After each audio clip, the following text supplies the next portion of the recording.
One day your child will grow up. Imagine your Muslim child at the age of 25 years old. Can you describe them clearly? Not just, I want to be them as good Muslims. Do they pray because they love Allah subhanahu wa ta'ala? Are they proud to be Muslim? Even if growing up in a Western country, this is your parenting North Star, your parenting compass.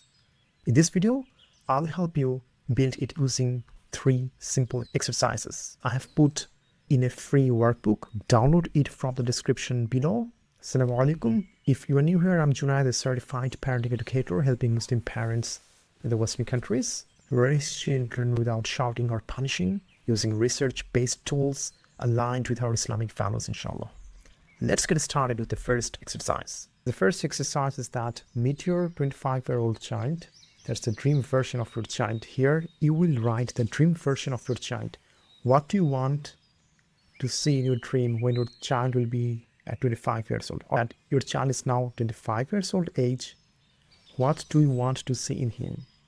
In 3 dimensions. In Islamically, then the social skills, then the absolute no. In 3 ways. Number 1 is Islamic way, then social life skills, then in the absolute no-goes. Let's get started. So for example, in Islamically, you might want from your child, if it's a girl, you want maybe to wear her hijab, for example, then praying, Ramadan, observing Ramadan, fasting, right? What else could be? For example, eating halal, then marrying a Muslim, for example, because in the West, we know that a lot of times it happens that your child, you see a lot of people, they don't marry another Muslim. So you might also want that. Then good akhlaq, maybe know the basics of Islam, for example. So here you will write all the things you want your child when your child will be 25 years old in Islamically. Okay. Then here we'll write what social or life skills we want from our child. For example, it could be emotional intelligence. I just write EI. Then it could be they should have leadership skills, for example. Then good communication. They should be kind. They should be honest. All the social skills you want from your child at the age of 25, write it here. Then comes the third part. This is very important. Absolute no-goes could be eating haram, drinking alcohol could be another thing. Another thing could be wearing immodest dress, earning haram, for example. So you write all the no-goes for you, okay? Once we are done with this exercise, the exercise number 1, meet your child at the age of 25. Now we will move to the second activity, okay? The second activity, a relationship with you. So here you have to ask these questions to yourself that, when my child will be 25 years old, will they still come to you with their problems? Okay, maybe you can think about your teenager. So when my child will become teenager, will my child will come to me? Will my child trust me for advice? Will my child enjoy spending time with me? Will my child feel safe telling when he makes some mistakes? So what do you want from your child as part of your relationship?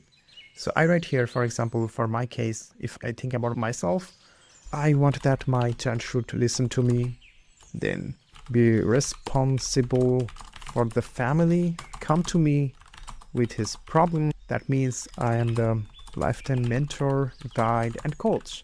That's what I want to be. I want to be the lifetime mentor, coach, and guide of my child. So my child can come to me anytime he faces any problem.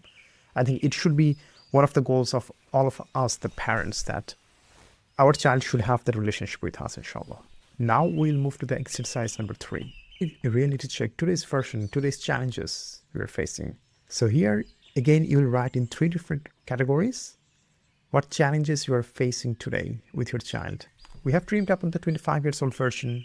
We have dreamed what relationship we want them when they will be teenager, will they be 25 years old, for example. Now we are coming back to the reality that what challenges we are facing today. So in 3 areas, we'll write the challenges in Islamically, the social life skills, and the external one.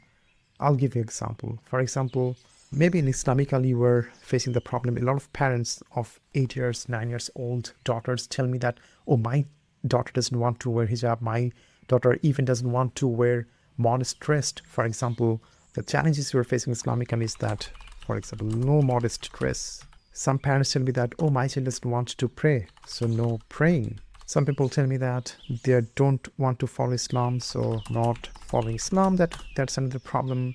Then they can't read Quran properly. Some other problems they face. Now come to the social life skills problem. Here people tell me that they face a lot of life skill problems. For example, they tell that my child hits me, my child disrespects me, my child shouts at me, my child doesn't listen to me. Some parents tell that there's a lot of siblings rivalry. The siblings, they fight like enemies. Some parents tell that homework problem, the child doesn't want to do homework, the child is lazy. A big problem is the device addiction. So here you write down all the social and life skills problems you're facing today. Once you're done with that, then we'll go to the external problems. What are the external problems you're facing? For example, there's a lot of anti-Islamic things going on. Then they're growing in two different cultures. Those who are raising kids in the Western countries, we face this problem a lot. In home, they have one culture, and outside they have another culture. Then, of course, our biggest enemy, Shaitan, they're pulling our children away. Then they get bullied, right, for skin color, for other things. And they're learning a lot of bad things from the cartoons. If you watch the cartoons, first thing, the cartoons are very fast. So much things are going on, so it impacts the brain of the child. They're also teaching a lot of negative things. For example, haram relationship, telling lie, homosexuality, and changing genders, and many other things the cartoons do. Then also another problem is that identity crisis. As I told before, that they're growing up in two different cultures. Then your own anger, right? You can't control your own anger, and your child learns from that, the misbehavior. You get stressed, right? A lot of stress you are having in your own life. That's also an external challenge. And then there are various discipline problems that we have talked here. So now you see that Islamically you are facing some challenges, social life skills challenges you are facing. Then you have some external challenges you have. Now the interesting part. So now we have seen two different things. The version we want at 25 years old and the version we have today. And there's a big gap. You have to fix this gap. And the important thing is that the challenges we are facing today are the clues what we need to work on. Unless you know your external problems or the social life skills problems you are facing or the Islamic challenges you are facing, unless you know the today's version, unless you know your dream, what you want to have at 25 years old version of your child, until you don't have those maps, parenting is just reacting. So when you have the plan, what you want and what you have today, then you can see, oh, there's a huge difference. Now you can work on that. That's why we're doing this plan, this Northeaster plan, okay?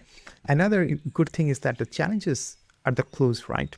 And Dr. Jain said that every mistake is an opportunity to learn. So you did not have that plan, no problem, no shame. You're not a bad parent. No one told you that you need to have this plan to raise your Muslim child today. Now you know it. Oh, now you can work on that. It's amazing, right? Now you can see where things are going wrong and you can try to fix those, inshallah. So now every time your child makes a mistake, you can get excited. Oh, yeah. So now I can fix that. The thing is, if you find the problems way later, your child doesn't want to wear hijab if you know right now. Your child doesn't want to pray if you know now, then you can fix. But when they will grow up and then they're showing those problems, then there is no time to fix those problems. So now, every time my child makes a mistake, I get happy because I know I can work on that and I can fix that. But if my child makes the mistake when he'll be 25 years old, 30 years old, or 18 plus, or teenager, then it's very hard to fix those problems. So know the problems right now, know the challenges right now, and you can work around that, inshallah. So why are we making this plan? Number one, parenting is an amana, right? Parenting is an amana. And we're making this plan to please Allah subhanahu wa ta'ala, to our amana. We're not the boss of our children. We're not their owner. Our job is to guide them. Then we have made our compass, or you can call it Northeast. Why we made this plan? Because most parents never picture the destination. Then one day the child stops praying, the one day the child removes the hijab, or they go into haram relationship, and we wonder, wow, why they're doing those things. But those things never happened suddenly. those happened gradually, and we did not have any plan. That's why we did not notice early and fix those things. Remember, prevention is way better than cure, and prevention is way easier than cure. Then comes the timing. When should you work on what? Some parents start too early, some parents start too late. Both are wrong. For example, some parents, if a child is 3 or 4 years old, they give a lot of pressure to the child to wear hijab or to pray. But that's not the age for them. That's their playing age, right? Till the age of 6 or 7, they should give a lot of relax, flexibility. They're playing and learning.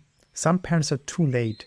They don't make the plan, and in the teenage age, they face a lot of problems and they try to fix it, but it's way too late. Another issue is that some parents want good for their children, but they use very harsh words. You have to do it. And when you become harsh, when the child is smaller kid, they listen. But when they grow teenager or 8, 9 years old, they stop listening to the harshness. And many parents tell me that, oh, my child disrespects me, my child shouts at me. I said the reason is that you shouted at them. You taught them to shout. You taught them to hit. That's why your child is hitting you. Your child is throwing things. Your child is showing anger because you taught them those things. So it's another big problem. Download it now. Then sit with your spouse and do those 3 exercises tonight, inshallah. Remember, information does not change anyone. Implementation does. Click the link below and download your workbook. And if you're ready for the next step, I have made this video for you. I'll show you my Muslim parenting roadmap. It's a simple, powerful, step-by-step plan to help you when your child does not listen, argues a lot, or you're feeling stressed as a parent. I will show you how to raise your child without shouting, anger, or punishment. Click the link to watch it now. Assalamu alaikum.